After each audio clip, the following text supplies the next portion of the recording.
Hello dear aspirants, welcome to the एक्जिया IAS academy. तो चलिए देखते हैं कौन से इम्पॉर्टेंट न्यूज़ आर्टिकल हैं जो रेलेवेंट रहेंगे एग्ज़ाम पर्सपेक्टिव से। एडमिशन ओपन है, आप हमारे फाउंडेशनल कोर्स से जुड़ सकते हैं जिसमें हम आपको UPSC as well as different state PCS के लिए प्रीलिम्स, मेंस और इंटरव्यू का गाइडेंस प्रोवाइड करेंगे। जो भी गाइडेंस रहेगा एक्सपर्ट एंड एक्सपीरियंस फैकल्टी के द्वारा ही दिया जाएगा। वन ऑन वन मेंटोरिंग के तहत आपके जितने भी डाउट हैं उनको कैटर किए जाएंगे। कॉम्प्रिहेंसिव स्टडी मटेरियल्स प्रोवाइड किया जाएगा as per syllabus. Regular test series जो है वो प्रोवाइड की जाएगी और हमारे इंस्टीट्यूट में ही टेस्ट कंडक्ट कराया जाएगा। वीकली टेस्ट रहेगा और इसका जो असेसमेंट है आपको क्विक मिल जाएगा। इससे आपका जो परफॉर्मेंस है वो बेटर होगा और आप रियल एग्जाम में अच्छा कर पाएंगे। करंट अफेयर्स की जो क्लासेस है वो मॉर्निंग 7 to 9 कंडक्ट कराई जाती है, जिससे आपको डेली करंट अफेयर्स कवर करा दिया जाता है। आंसर राइटिंग में भी फोकस दी जाती है। जो हमारे ऑफलाइन बैच है वो स्मॉल साइज के होते हैं, 20 to 30 स्टूडेंट के, ताकि आपको पर्सनल अटेंशन दिया जा सके। ऑनलाइन क्लासेस के लिए आप प्ले स्टोर में जाके एक्जिया एकेडमी करके जो हमारा ऐप है उसको डाउनलोड करके उसके अंदर स्टोर में जाके आप एपीएससी, यूपीएससी और डिफरेंट जो स्टेट का एग्ज़ाम होता है रिक्रूटमेंट एग्जामिनेशन, उसके लिए एनरोल कर सकते हैं। अगर कोई टेक्निकल ग्लिच आती है, ऑफलाइन के लिए आप कोर्सेज के बारे में जानना चाहते हैं या फिर आपको किसी भी तरह का इन्फॉर्मेशन चाहिए अबाउट आवर कोचिंग इंस्टीट्यूट, आप डायल कर सकते हैं 6002417488। तो चलिए देखते हैं आज का पहला आर्टिकल। तो जैसे कि ये 2 फरवरी का न्यूज़पेपर का एनालिसिस है। तो 1 फरवरी को बजट का प्रेजेंटेशन हो गया था by our honourable finance minister Nirmala Sitharaman ji. तो बजट में क्या है, तो ओवरऑल बजट में क्या चीज़ें जो है मेंशन की गई है वो सभी चीज़ें हम इसमें डिस्कस करेंगे जो आने वाले समय के एग्जामिनेशन के लिए, चाहे यूपीएससी का प्री मेंस इंटरव्यू हो या फिर डिफरेंट स्टेट पीसीएस का प्री मेंस इंटरव्यू हो, उसके लिए इम्पोर्टेंट रहने वाला है। तो अभी इसमें क्या लिया गया है, इफेक्टिव कैपेक्स अप टू 22%। तो जो कैपिटल एक्सपेंडिचर होता है बजट में वो 22% तक खर्च किया जाएगा।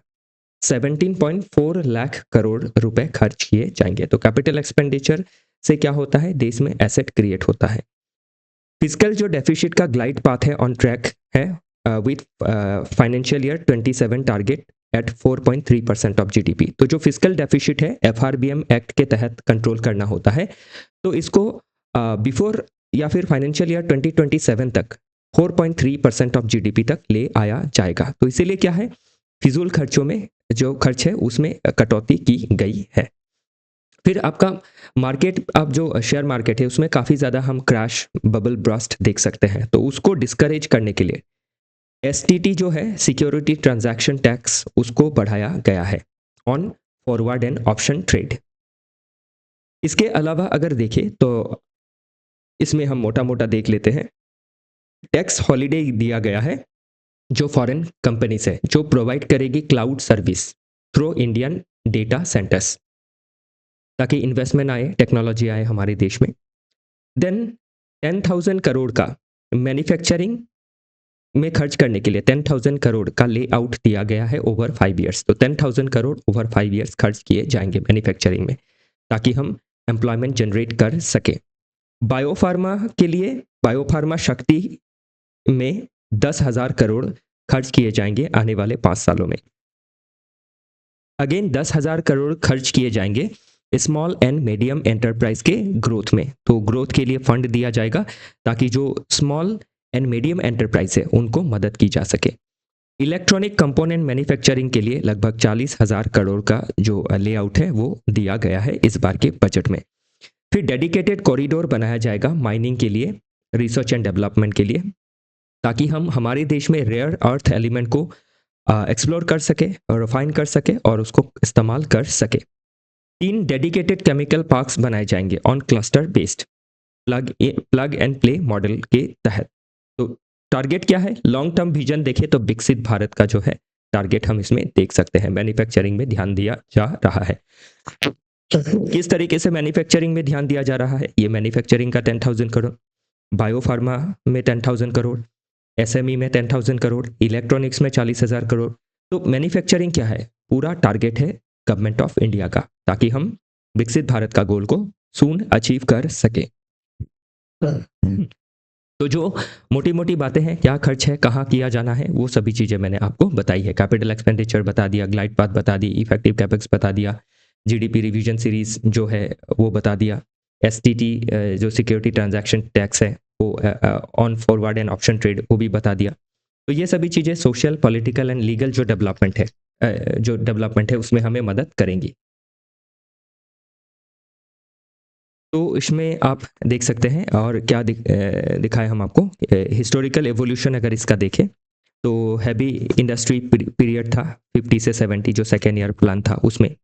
फिर एफआरबीएम एक्ट आया 2003 में, क्यों? ताकि जो आपकी फिजिकल प्रूडेंस है, जो बेफिजुल खर्चे हैं उसको मेंटेन किया जा सके, सरकार का डेट जो है वो कम किया जा सके और कैपिटल एक्सपेंडिचर को बढ़ाया जा सके ताकि जो फिजिकल डिसिप्लिन है वो बनी रहे। तो एफआरबीएम एक्ट ध्यान रखिएगा, पूछा जा सकता है। तो मैं फिर से कभी एफआरबीएम एक्ट के बारे में चर्चा कर दूंगा। आज हम बजट का जो भी आउटले है उसको देखेंगे। तो कैपेक्स स्केल अप, तो कैपेक्स को स्केल अप किया गया है। तो इसमें आपके हमारे ऑनरेबल पीएम मोदी को देखें तो उन्होंने कहा है कि our effort has been to continuously strengthen scale and sustainability. Opposition party के हम अगर लीडर ऑफ अपोजिशन को देखें तो हम राहुल गांधी जी के बारे में भी इसमें देख सकते हैं। उन्होंने क्रिटिसाइज़ किया है कि youth without job, farmers in distress जो है वो कंटिन्यू है, ग्लोबल शॉक के बारे में कोई बात नहीं की गई है। तो जो क्रिटिसिज्म है वो हमें एग्जाम के पर्सपेक्टिव से ज़्यादा ज़रूरी नहीं है, ध्यान रखिएगा। फिर डिफेंस के बजट में काफ़ी बढ़ोतरी की गई है, मेजर हाइक पोस्ट ऑपरेशन सिंदूर, ताकि हम अपनी देश की सिक्योरिटी को इंटैक्ट रख सके, क्योंकि विदाउट बॉर्डर सिक्योरिटी हम विकसित भारत नहीं बन सकते हैं। हमें पहले अपने बॉर्डर को, अपने फ्रंटियर्स को with in the nation secure करना पड़ेगा, उसके बाद ही हम पीसफुली राइज कर सकते हैं। So that is why defence का जो आउटले है उसमें भी की बढ़ोतरी है देखी गई है। Highest share in at least 8 years, तो कैपिटल एक्सपेंडिचर काफ़ी ज़्यादा किया गया है इन लास्ट 8 ईयर्स में। अगर देखें allocation to health budget remains low, तो ये एक पॉइंट ऑफ क्रिटिसिज्म थोड़ा बहुत आ जाता है, क्योंकि जो आपकी WHO है, World Health Organization, according to World Health Organization report, एक देश को लगभग 5% ऑफ जीडीपी खर्च करने चाहिए, और हमारे जैसे देश के लिए 5% ऑफ जीडीपी जो है वो लाजमी है। तो इसमें अभी अगर देखें तो जो कटौती की गई है उसको लेके थोड़ी जो आपकी क्रिटिसिज्म है वो गवर्नमेंट जो है वो झेल सकती है आने वाले समय पे। नेक्स्ट इसमें मैं और क्या बता सकता हूँ आपको कि एजुकेशन सेक्टर में अगर देखें तो एलोकेशंस जो है वो उसको इंक्रीज किया गया है, 14.21% का हाइक है। तो कितना अमाउंट खर्च किया जाएगा, कितना आउटले है एजुकेशन के लिए? 1.39 लाख करोड़ रुपए जो है वो इसमें खर्च किए जाएंगे। इंफ्रास्ट्रक्चर में अगर देखें 20,000 करोड़ जो है वो खर्च किया जाएगा।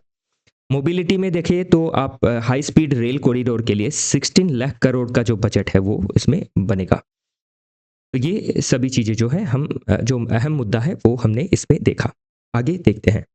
नेक्स्ट अगर देखिए तो focus on long term investment, तो अभी क्या है ध्यान रखिएगा, जो सिक्योरिटी ट्रांजैक्शन जो टैक्स बढ़ाई गई है फॉरवर्ड एंड ऑप्शन ट्रेड में, जिसमें आपकी क्विक सेलिंग, क्विक बाइंग की जाती है थोड़ा सा रेट फ्लक्चुएट होते ही।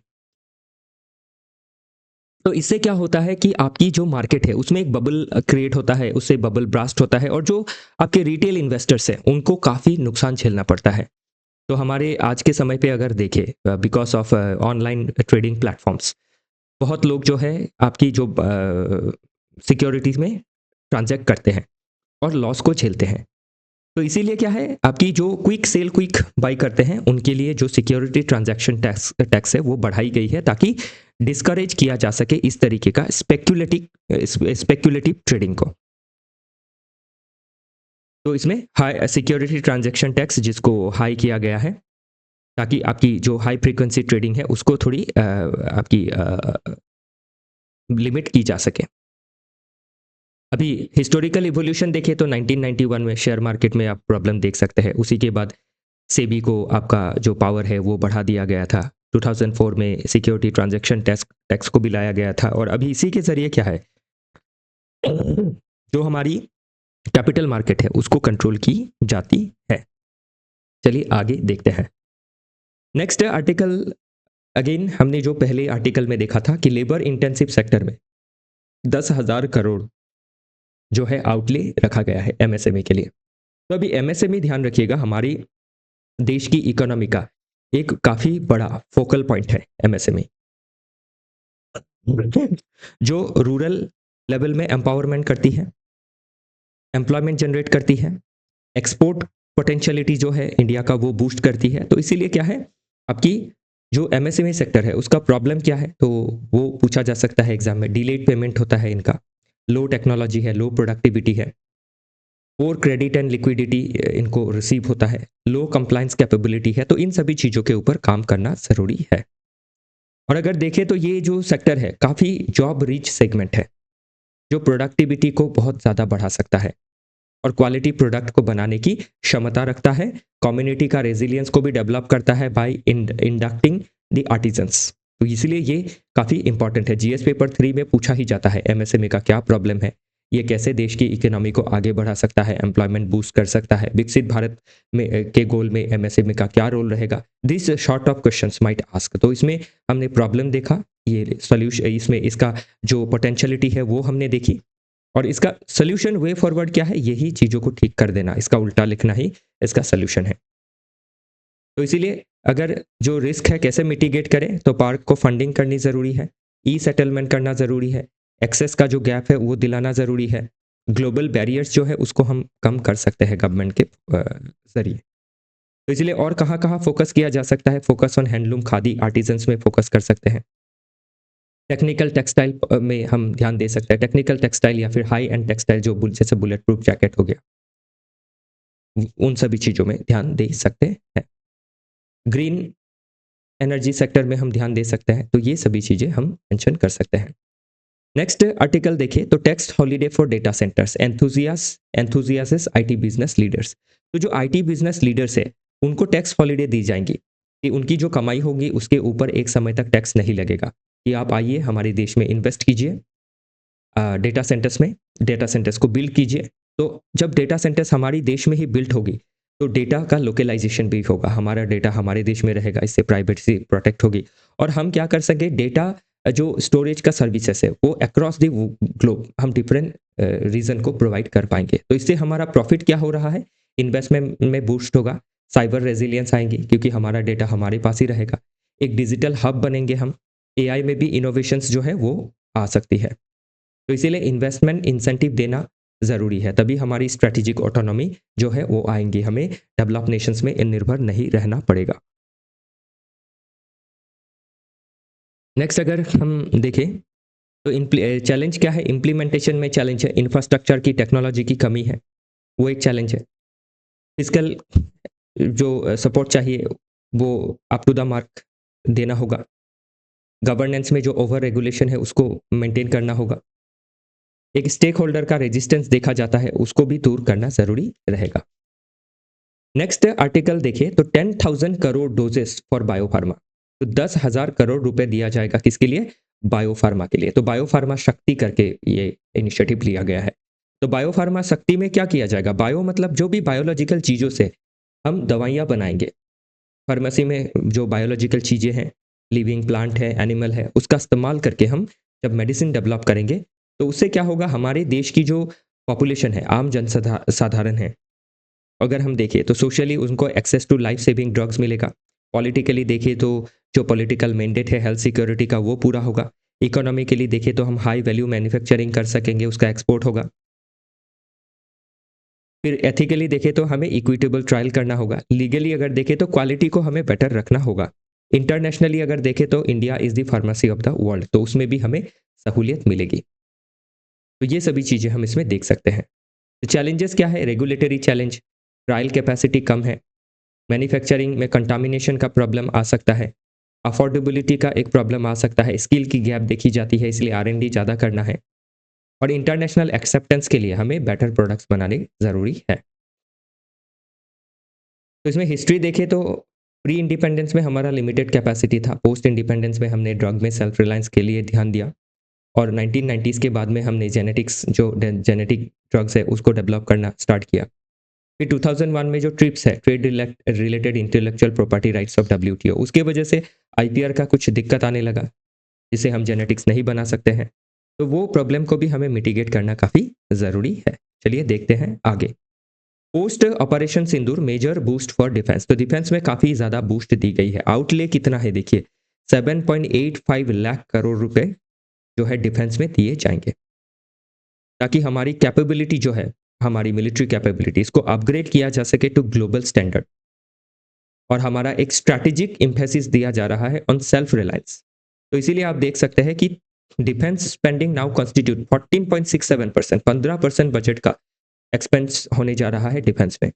तो क्यों हम इतना एक्सपेंस कर रहे हैं? क्योंकि इससे क्या है, क्योंकि हम आप देख सकते हैं कि इंडिया टेररिज्म का जो प्रॉब्लम है उसको फेस करता है। फिर जो कंट्रीज है लाइक बांग्लादेश से भी आजकल क्या है, हमें डायरेक्ट इनडायरेक्ट एक जो थ्रेट है वो हम देख सकते हैं। चाइना से तो थ्रेट है ही बॉर्डर रिलेटेड, पाकिस्तान से है ही। फिर हमारा जो इंडियन ओशन रीजन है उसमें भी हमें सिक्योरिटी को स्ट्रेंथन करना काफ़ी ज़रूरी है। तो जब सिक्योरिटी स्ट्रेंथन रहेंगी, जब हमारे फ्रंटियर्स ठीक रहेंगे, तभी हम कॉमर्स कर सकते हैं, पढ़ा सकते हैं बच्चों को, देश में शांति का माहौल बनाए रख सकते हैं। तो security is must for piece and prosperity. तो इसीलिए ये सभी जो खर्चे हैं की जा रही है। कैपिटल एक्सपेंडिचर काफ़ी ज़्यादा किया जाएगा। इंडिजीनियसली जो डिफेंस प्रोडक्ट्स है उसको डेवलप की जाएंगी। इससे स्ट्रेंथन होगा नेशनल सिक्योरिटी, सेल्फ रिलायंस हमारी बनेगी। और पोस्ट इंडिपेंडेंस के बाद हम लो सेल्फ डिफेंस प्रायोरिटाइजेशन था, लेकिन 62 में जब वार हुआ, 65 में जब वार हुआ, 71 में जब लड़ाई हुई हमारी, तो उसके बाद हमने क्या किया, ध्यान दिया है इसमें कि हमें ये सेगमेंट को काफ़ी डेवलप करना ज़रूरी है, और आज के समय पे हम काफ़ी ज़्यादा डेवलप भी है। फिर है rare earth corridor to cut China's import. तो अभी हम हमारे देश में जो रेयर अर्थ एलिमेंट आता है लगभग 60%, अगर देखिए 60% नहीं, लगभग 50%, over 45% of this minerals come from China, China से आता है। तो आज के समय पे रेयर अर्थ एलिमेंट इकोनॉमी में, स्पेस में, डिफेंस में, इलेक्ट्रॉनिक्स में, टेक्नोलॉजीज में काफ़ी ज़्यादा इंपॉर्टेंट है। तो इसके लिए अगर हम 50% से लगभग 50% चाइना से इंपोर्ट करते हैं, तो चाइना कभी भी इसको वेपनाइज कर सकता है। तो इसीलिए हम कोशिश कर रहे हैं, हमारी देश कोशिश कर रही है कि गवर्नमेंट सपोर्ट कर रही है, अभी देखा था हमने बजटरी सपोर्ट, कि mineral rich Odisha, Kerala, Andhra Pradesh and Tamil Nadu में कॉरिडोर्स बनाई जाएंगी, रेयर अर्थ कॉरिडोर्स, जैसे डिफेंस कॉरिडोर बनाई गई है उसी तरीके से, ताकि हम रेयर अर्थ एलिमेंट को एक्सप्लोर कर सके, रिफाइन कर सके, मैन्युफैक्चरिंग कर सके, और हमारे देश की डिफेंस, स्पेस, इलेक्ट्रॉनिक्स एसेट्रा में हम आत्मनिर्भर बन सके। तो इसीलिए जो रिस्क है, strategic risk of over relying on China, उसको हम मिटिगेट कर पाएंगे। यही आज के डिस्कशन का लास्ट आर्टिकल था। आई होप चीज़ें आपको समझ में आई है। हमारे साथ जुड़े रहने के लिए आप सभी का बहुत बहुत धन्यवाद। इसी तरीके के इंटरेस्टिंग टॉपिक लेके मैं फिर से आऊँगा। बाकी एडमिशन वगैरह के बारे में डिटेल में जानने के लिए आप कांटेक्ट करें हमारे ऑफिशियल कांटेक्ट नंबर पे, जो है 6002417488। धन्यवाद।